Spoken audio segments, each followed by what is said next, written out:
Start कर रहे हैं अब आपके पास नेक्स्ट वीडियो लेक्चर। और इस वीडियो लेक्चर में आपके साथ हम डिस्कस करेंगे stress strain diagram for different material. तो stress strain diagram for different material. तो प्रीवियस लेक्चर में हमने मैकेनिकल प्रॉपर्टीज देखी थी आपके पास, तो आई होप आपको वो समझ आ गई होंगी। अब देखते हैं हम stress strain curve for different material. सबसे पहले हमने माइल्ड स्टील की तो देख ली थी आपके पास, ठीक। माइल्ड स्टील है आपके पास। माइल्ड स्टील में आप जनरली क्या बोलते हो कि आपके पास कितने % कार्बन एटम्स प्रेजेंट है, तो 0.2 कार्बन एटम्स क्या होते हैं आपके पास प्रेजेंट होते हैं। सो आप यहाँ पे एक चीज़ देख रहे हो, तो ये आपके पास माइल्ड स्टील कर्व है, ठीक है। इस तरह से आपके पास आ जाता है, यहाँ तक आपके पास क्या आ गया, इलास्टिक जोन आ गया, फिर upper yield, lower yield point, yield plateau वाला आ गया, तो फिर स्ट्रेन हार्डनिंग, और लास्ट पे आपके पास क्या हो रहा है, फ्रैक्चर हो रहा है। तो सबसे पहले यहाँ पे पॉइंट जो आपको देखने का है कि जैसे जैसे आपके पास स्टील में कार्बन या कोई भी किसी भी मेटल या एलिमेंट्स में कार्बन की परसेंटेज इंक्रीज हो रही है आपके पास, वैसे वैसे आपके पास क्या हो रही है, डक्टिलिटी डिक्रीज हो रही है, और अल्टीमेट स्ट्रेस क्या होता है, इंक्रीज होता है। तो सबसे पहला पॉइंट आपको ये यहाँ पे यही देखना है। जैसे आपके पास लो कार्बन स्टील है, तो इसमें देख रहे हो आपके पास यील्डिंग क्या हो रही है, ज़्यादा हो रही है as comparison to medium carbon, and medium carbon में ज़्यादा हो रही है as comparison to high carbon steel.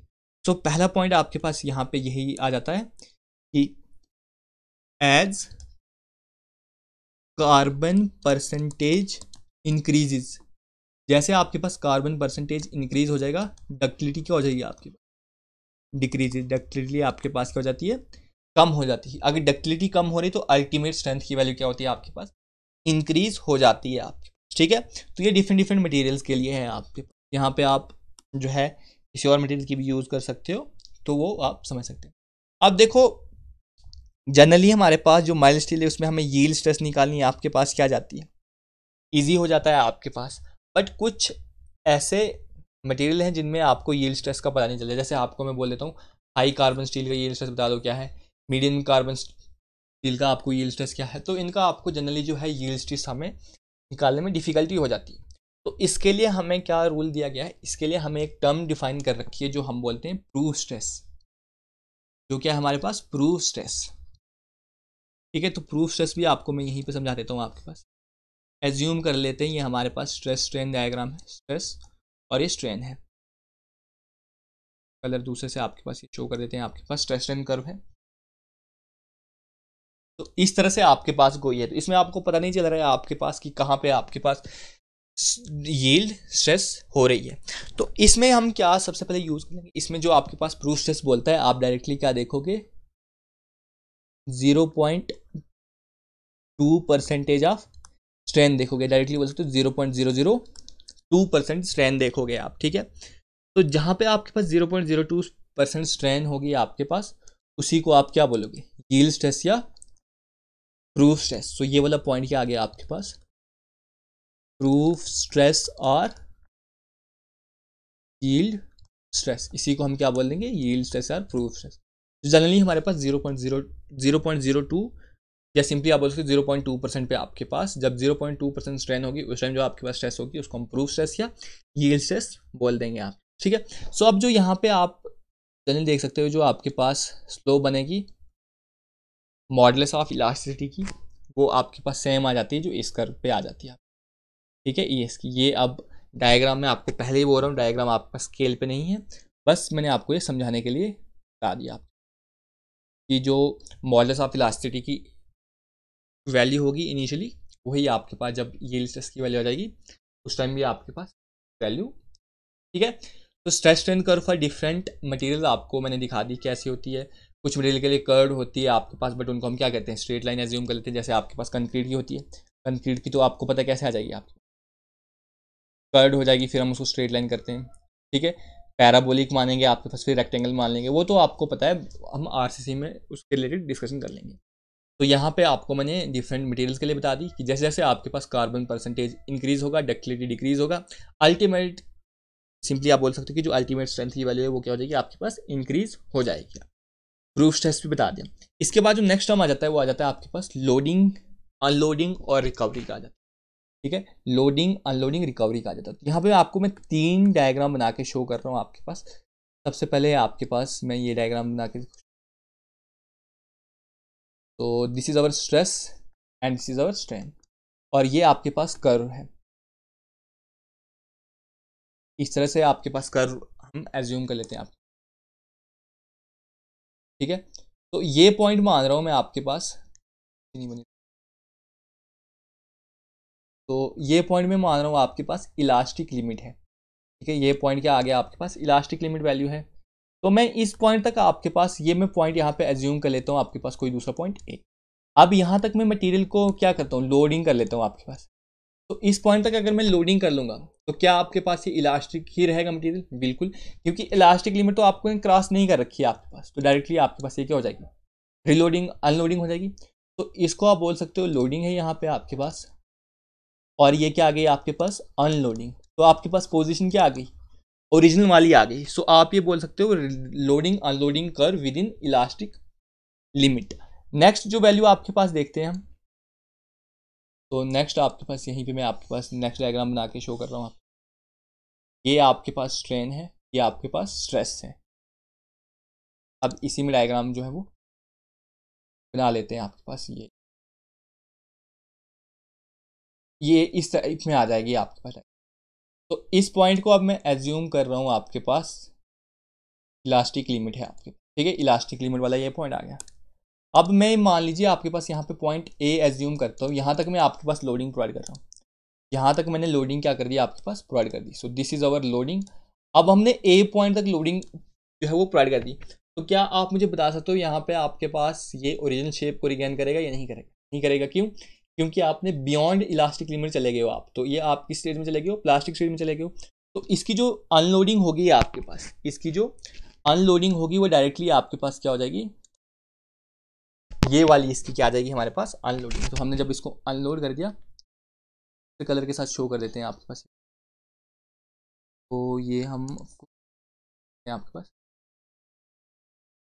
तो ये क्या आ गई आपके पास, अनलोडिंग। तो इसको आप बता सकते हो दिस इज अवर अनलोडिंग। ये क्या आ गई हमारे पास, अनलोडिंग। अब देखो यहाँ पे जो आप बोलोगे कि ये कर्व हम कैसे बनाते हैं, हम यहाँ पे जो इनिशियल पॉइंट है यहाँ पे हम क्या करते हैं, एक टेंजेंट ड्रा कर लेते हैं। तो टेंजेंट को ड्रा कर लेते हैं हम आपके पास। तो ये एज्यूम कर लो आपके पास ये क्या है, टेंजेंट। अब जितनी आपके पास ये स्लोप होगी उतनी ही आपके पास ये क्या हो जाती है, यही स्लोप। इसके हम पैरेलल में डायरेक्टली ये अनलोडिंग वाली कर्व बना देते हैं आपके पास, ठीक है। तो पहले मैंने आपको लोडिंग अनलोडिंग समझा दिया, कब, जब आपके पास बियॉन्ड इलास्टिक लिमिट था। सेकंड डायग्राम में मैंने आपको समझा दिया loading unloading curve when the point is, जब पॉइंट आपके पास कहाँ पे है, बियॉन्ड इलास्टिक लिमिट है। इसमें आपके पास बिहाइंड था, यहाँ पे बियॉन्ड आ गया। अब थर्ड स्टेज आ जाती है आपके पास। थर्ड स्टेज में अब हमने तक लोडिंग और अनलोडिंग तो करी थी, अब हम रिलोडिंग प्रोवाइड कर देंगे आपके पास। तो अगर ये हमारे पास स्ट्रेस स्ट्रेन कर्व है, स्ट्रेस दिस इज स्ट्रेन, तो यहाँ पे हम एज्यूम कर रहे हैं ये आपके पास this one is our diagram, ठीक है। तो देखो जो ये प्रीवियस वाला डायग्राम है, इसमें आपको मैं एक चीज जो है वो लिखानी भूल गया। अब आप बता सकते हो इतना रीजन जो यहाँ तक है, तो इसको आप क्या बोल सकते हो, प्लास्टिक रीजन। ये क्या जगह आपके पास, प्लास्टिक रीजन, क्यों, क्योंकि इसमें डिफॉर्मेशन हो गई है ना आपके पास, तो ओरिजिनल शेप को ये रिगेन नहीं कर देगा। बट यहाँ पे मैं अगर इस पोर्शन को पूछूं आपके पास ये क्या जाएगा, तो आप इसको बोल सकते हो इलास्टिक, क्योंकि इसमें आपके पास डायरेक्टली सेम शेप रिगेन कर लेगा। तो this is our elastic region. अब नेक्स्ट इमेज जो हम दिखा रहे हैं आपके पास, इसमें भी हम सबसे पहले इलास्टिक लिमिट को कंसिडर कर लेते हैं आपके पास। तो this point is our elastic limit e, ये हमारे पास इलास्टिक लिमिट है। तो मैं पॉइंट कंसिडर कर रहा हूँ ए आपके पास यहाँ पे, ठीक है। तो यहाँ पे क्या हो जाएगा, स्ट्रेस स्ट्रेन कर्व में आपके पास जो डिफॉर्मेशन होगी वो परमानेंट हो जाएगी आपके पास। डायरेक्टली आप बोल सकते हो आपने इस तरह से यहाँ पे क्या कर दी, लोडिंग प्रोवाइड कर दी, ठीक है। यहाँ पे आपने टेंजेंट कर लिया ड्रा, तो टेंजेंट के डायरेक्टली पैरेलल में आपने क्या कर दी, this one is our reloading. तो इसको आप क्या बोल सकते हो, ये रिलोडिंग हो रही है, सॉरी अनलोडिंग हो रही है, अनलोडिंग, जब आपने लोड छोड़ दिया। बट अगर जिस पॉइंट पे आपके पास अनलोडिंग हो रखी है, इसी पे मैं रिलोडिंग कर दूं आपके पास, इसी पॉइंट पे मैं आपके पास क्या कर दूं, आपके पास लोडिंग प्रोवाइड कर दूं, तो आपके पास हो सकता है ये आपके पास दूसरी कर्व फॉलो कर दे, पर जनरल केस में ये आपके पास इसी कर्व को क्या कर लेती है, फॉलो कर लेती है। तो इस तरह से आपके पास ये हो जाएगी। अब अगले वाले पॉइंट से आ जाएगी, फिर अनलोडिंग हो जाएगी आपके पास। तो इस तरह से आप बोल सकते हो, सबसे पहले हमने क्या कर दी, लोडिंग कर दी, ठीक है, उसके बाद अनलोडिंग कर दी, फिर हमने क्या कर दिया यहाँ पे प्रोवाइड रीलोडिंग प्रोवाइड कर दी। तो यही है आपके पास stress strain curve under loading condition और अनलोडिंग कंडीशन और रिलोडिंग कंडीशन। सबसे पहले जब आपने विद इन इलास्टिक लिमिट या बिहाइंड इलास्टिक लिमिट किया था तो आप क्या बोल सकते हो, डायरेक्टली आपके पास इलास्टिक ही रीजन आ रहा था। जब आपने बियॉन्ड इलास्टिक लिमिट कर दिया तो आपके पास प्लास्टिक रीजन भी फॉर्म हो रहा है और इलास्टिक रीजन भी फॉर्म। तो सेम केस आपके पास किसका आ रहा है, रिलोडिंग के केस में भी आपके पास सेम केस आ रहा है, ठीक है। इसके बाद दो नेक्स्ट टर्म आ जाती है आपके पास, आपने ये देखा होगा कि आपके पास स्ट्रेस और स्ट्रेंथ में आपको डिफरेंस पूछा जाता है। जल्दी आप कंफ्यूज होते हो कि स्ट्रेस और स्ट्रेंथ क्या होता है, ठीक है। स्ट्रेस वर्सेस स्ट्रेंथ आप टॉपिक का नाम बता सकते। तो स्ट्रेस आपको मैंने बता रखी है, ये आपके पास क्या होती है, internal resistance per unit area is defined as stress, ठीक है। और स्ट्रेंथ होती है आपके पास मैक्सिमम इंटरनल रेजिस्टेंस, तो maximum internal resistance per unit area before failure is termed as strength, ठीक है। तो जनरली आपके पास स्ट्रेस तो क्या होता है, स्ट्रेस हमारे पास क्या है, स्ट्रेस है हमारे पास internal resistance per unit area is termed as stress. और स्ट्रेंथ क्या है हमारे पास, स्ट्रेंथ मैंने आपको बता दी, स्ट्रेंथ हमारे पास क्या है, maximum internal resistance per unit area before fracture, unit area before fracture is termed as strength. इसको हम क्या बोलते हैं, स्ट्रेंथ बोल देते हैं। इसके बाद नेक्स्ट कंसेप्ट जो आ जाता है वो कहीं कहीं पे आपको फैक्टर ऑफ सेफ्टी के बारे में ही आपको पूछ लेता है, ठीक है। तो फैक्टर ऑफ सेफ्टी, तो फैक्टर ऑफ सेफ्टी क्या होता है आपके पास, फैक्टर ऑफ सेफ्टी वो ये चीज़ होती है आपके पास कि ऐसा लोड जहाँ पे आपके पास मटेरियल या क्या हो रहा है, फेल हो रहा है, सिंपली मैं लिख सकता हूँ P load of failure to the load जितना आपने उस पर क्या कर रखा है, परमिट कर रखा है या अप्लाइड कर रखा है, तो उसी को हम क्या बोलेंगे, फैक्टर ऑफ सेफ्टी, ठीक है। कुछ केसेस में आप बोलते हो ये yield stress by working stress होता है, ultimate stress by working stress हो जाता है, या कुछ भी आपके पास इसको आप डिफाइन कर सकते हो। बट जनरली आपके पास क्या होता है, ऐसा लोड जहाँ पे आपके पास मटेरियल फेल होता है और ऐसा लोड जहाँ जो आपने उस मटेरियल पे अप्लाई कर रखा है उसी को हम क्या बोलेंगे, फैक्टर ऑफ सेफ्टी बोलेंगे। एक टर्म आ जाती है स्ट्रेस कंसंट्रेशन। तो स्ट्रेस कंसंट्रेशन होती है कि आपके पास किसी भी एक पॉइंट पे आप स्ट्रेस देख रहे हो, वो उसके नियर बाई पॉइंट से क्या है, ज़्यादा आ रही है, तो उसको हम बोलते हैं स्ट्रेस कंसंट्रेशन, ठीक है। और यहाँ पे आपको मैं एक चीज़ डिफाइन कर लेता हूँ जो आपके पास चलने, तो जिसको हम यूज़ करते हैं ओपन चैनल फ्लो में, बट यहाँ पे भी इसका मैं ओवरव्यू दे देता हूँ आपके पास। प्रिज्मेटिक क्या होता है, प्रिज्मेटिक ओपन चैनल आपने सुन रखा होगा कि क्रॉस सेक्शन क्या रखते हैं, सेम रखते हैं। सो वही आपके पास यहाँ पे भी आ जाता है। प्रिज्मेटिक क्या होता है कि जब आपके पास क्रॉस सेक्शन क्या होता है, फिक्स होता है अलॉन्ग लेंथ, ठीक है, तो उसको हम क्या बोलते हैं, प्रिज्मेटिक बोलते हैं। अब आपने क्या देखा होगा प्रिज्मेटिक की, मैं आपको बेसिक एग्जांपल दे देता हूँ। आपने जब आपने पेंसिल नहीं खरीदी होगी आपके पास, ठीक है, तो वो क्या होता है आपके पास प्रॉपर उसका क्रॉस सेक्शन होता है अलॉन्ग लेंथ, उसको क्या बोल देंगे हम, प्रिज्मेटिक हो जाएगा। बट कुछ टाइम आपने उसको यूज़ कर लिया, शॉर्प कर लिया, तो आपके पास अब उसकी जो क्रॉस सेक्शन है वो क्या अलॉन्ग लेंथ सेम है, नहीं है, तो वो आपके पास नॉन प्रिज्मेटिक चैनल आ गया, ठीक है। सो अब नेक्स्ट हम देखेंगे हम assumptions in strength of material. तो क्या क्या हम एजम्पशन जो है वो यूज कर लेते हैं। सो एजम्पशन इन सोम, ठीक है। तो दो एजम्पशन हम यूज करते हैं जनरली। सबसे पहली आती है आपके पास होमोजीनियस और सेकंड बना जाती है आपके पास आइसोट्रॉपिक, ठीक है। सबसे पहले क्या आ जाती है आपके पास होमोजीनियस और सेकंड बना जाती है आपके पास आइसोट्रॉपिक। तो आप बोल सकते हो मटेरियल इज कंसिडर्ड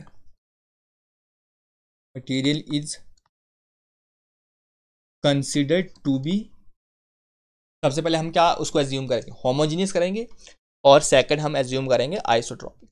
अब होमोजीनियस क्या होता है, होमोजीनियस होता है आपके पास ऐसी प्रॉपर्टी मटेरियल की, या ऐसा मटेरियल कब आपके पास होमोजीनियस होगा, जब आपके पास डायरेक्शन क्या होती है, सिंपली देखो, सिंपल समझा देता हूँ।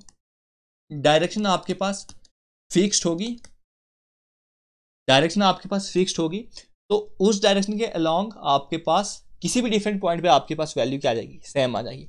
जैसे हम ये एज्यूम कर लेते हैं आपके पास, ठीक है, ठीक है, डायरेक्शन में बोल देता हूँ आपके पास एक्स डायरेक्शन के अलोंग, ठीक है, डायरेक्शन मैंने बोल दिया आपको एक्स डायरेक्शन के अलोंग, तो एक पॉइंट ये आ गया एक्स डायरेक्शन के अलोंग, ये पॉइंट आ गया, दिस वन, ये पॉइंट आ गया, तो जो वैल्यू आ रही है मैं बोल रहा हूँ ये E1 है, तो यहाँ पे भी क्या आएगी, E1 आएगी, ये भी वैल्यू भी क्या आएगी, E1 आ जाएगी, और ये वैल्यू भी क्या आ जाएगी, E1 आ जाएगी। तो the property of a material is termed as, yeah, the material is defined as homogeneous if it exhibit same elastic properties at any point in given direction is termed as homogeneous material. So homogeneous material क्या बोल सकते हो आप, कि ऐसा material जो आपके पास direction fix होती है पर इंडिपेंडेंट होता है पॉइंट का, इंडिपेंडेंट ऑफ पॉइंट, तो आपके पास पॉइंट कहीं पे भी हो सकता है। अब आइसोट्रॉपिक क्या होता है, material, the property of material is isotropic when elastic properties is same in all direction from a particular fixed point। तो अब आपके पास डायरेक्शन कुछ भी हो सकती है, सिंपली आपके पास पॉइंट क्या हो जाएगा, अब फिक्स्ड हो जाएगा, और डायरेक्शन आपके पास इंडिपेंडेंट हो जाएगी। आप लिख सकते हो independent of direction, independent of direction. So हम एज्यूम कर लेते, तो पॉइंट हमने ये पॉइंट एज्यूम, सबसे पहले ये पॉइंट ले रखा है, ये पॉइंट ले रखा है, एक ही पॉइंट में आपको मैं शो कर देता हूँ, तो ये वाला पॉइंट आ गया आपके पास, ठीक है, सबसे पहले हम एक ही पॉइंट, तो इस पॉइंट पे मैं किसी भी डायरेक्शन, इस डायरेक्शन में चले जाऊँ, इस डायरेक्शन में चले जाऊँ, इस डायरेक्शन में चले जाऊँ, इस डायरेक्शन में, इस डायरेक्शन में, तो जो इलास्टिक प्रॉपर्टीज हैं वो क्या हो जाएंगी, सेम ही, ई ई ई ई और ई। आप बोलोगे तीन डायरेक्शन, डायरेक्शन आपके पास बहुत सी हो सकती है, जनरली हम तीन स्टैंडर्ड डायरेक्शन ले लेते हैं, तो मैं तीन ही स्टैंडर्ड डायरेक्शन के अबाउट आपको ये शो कर देता, या ऐसे भी आप समझ लो तो कोई इशू नहीं होगा, ठीक है। ये पॉइंट ले लिया हमने, इसमें मैं आपको तीन दिखाता हूँ, दूसरा पॉइंट भी दे देता हूँ, ठीक है, यहाँ पे हमने देख लिया ये प्रॉपर्टीज क्या आ रही हैं, सेम आ रही है। अब दूसरा पॉइंट हम यहाँ पे भी कंसिडर कर लेते हैं, इसके भी, इस पॉइंट के अबाउट जितने भी डायरेक्शन होंगे उनमें प्रॉपर्टीज क्या आ रही है, सेम आ रही है, तो आप इसको E1 कर सकते हो, दूसरे को E2 कर लो, बट उस पॉइंट के रिस्पेक्ट में आपके पास प्रॉपर्टीज क्या आनी चाहिए, सेम आनी चाहिए। अब होमोजेनियस मटेरियल की अगर आपको कोई एग्जांपल के लिए बता दे तो हम क्या बोलते हैं, जनरली हमारे पास स्टील होमोजेनियस मटेरियल है, और अगर आइसोट्रॉपिक बोलना है तो ग्लास बोल लेते हैं, ठीक है। अब यहाँ पे एक नोट हम बोल सकते हैं कि जो मटेरियल होमोजेनियस हो सकता है वो ज़रूरी नहीं है आइसोट्रॉपिक हो, और जो मटेरियल आइसोट्रॉपिक है वो ज़रूरी नहीं है वो आपके पास क्या हो, होमोजेनियस हो। जब हम इनको मैक्रो लेवल पे देखते हैं तब हम सभी मटेरियल को होमोजेनियस भी बोल देते हैं और आइसोट्रॉपिक भी बोलते हैं, बट जब हम इनको माइक्रोस्कोपिक लेवल पे देखेंगे तो आप बोल सकते हो कि मटेरियल आपके पास ना ही होमोजेनियस होता है, ना ही आपके पास क्या हो सकता है, आइसोट्रॉपिक होता है, ठीक है, मतलब नॉन होमोजेनियस, नॉन आइसोट्रॉपिक या एनाइसोट्रॉपिक बोल सकते हो, ठीक है। अब देखो होमोजेनियस और आइसोट्रॉपिक पे आपके पास चार कॉम्बिनेशन जो है वो फॉर्म हो सकते हैं, यहाँ पे मैं एक कॉम्बिनेशन शो कर देता हूँ, यहाँ पे दूसरा, दो ही कॉम्बिनेशन जो है एक पेज पे दो कॉम्बिनेशन शो कर लेते हैं आपके पास, एक कॉम्बिनेशन यहाँ पे शो कर देता हूँ मैं, एक कॉम्बिनेशन यहाँ पे, एक कॉम्बिनेशन यहाँ पे, और एक कॉम्बिनेशन यहाँ पे, तो मैं बनाता हूँ, आप वीडियो पॉज करके आंसर दीजिएगा, और एंड पे हम देखेंगे आपने कि सही दिया या नहीं, उसको आप आंसर को एज्यूम कर लेना, ठीक है। सबसे पहले मैंने ये एक पॉइंट ले लिया, ये दूसरा पॉइंट ले लिया, ठीक है, इसी तरह से यहाँ पे भी एक पॉइंट ले लिया, और यहाँ पे भी एक पॉइंट ले लिया, इस तरह से यहाँ पे भी एक पॉइंट आ गया, यहाँ पे भी एक पॉइंट आ गया, ये भी एक पॉइंट आ गया, और ये दो पॉइंट, ठीक है। अब इसको हम सबसे पहले जो है वो ड्रॉ कर लेते हैं, इस पॉइंट के रिस्पेक्ट में मैं आपको जो है ये वैल्यू दे देता हूँ आपके पास ई डैश और ई डैश। अब यहाँ पे मैं आपको दे देता हूँ वैल्यूज ई ई और ई आ गई आपके पास, ठीक है। अब आपने वीडियो पॉज करके मैं सभी ये ड्रॉ कर लेता हूँ, आपने बताना है कि कौन सा आपके पास क्या आ रहा है, ठीक है। तो अब यहाँ पे मैं ड्रॉ कर लेता हूँ, आप तो यह बोल लेता हूँ मैं यहाँ पे E1 E2 E3, this one आ जाएगा आपके पास E4 E5 और E6। उसी तरह से आपके पास यहाँ पे मैं ड्रॉ कर लेता हूँ आपके पास, तो वैल्यूज़ बता देता हूँ आपके पास E1, E2, E3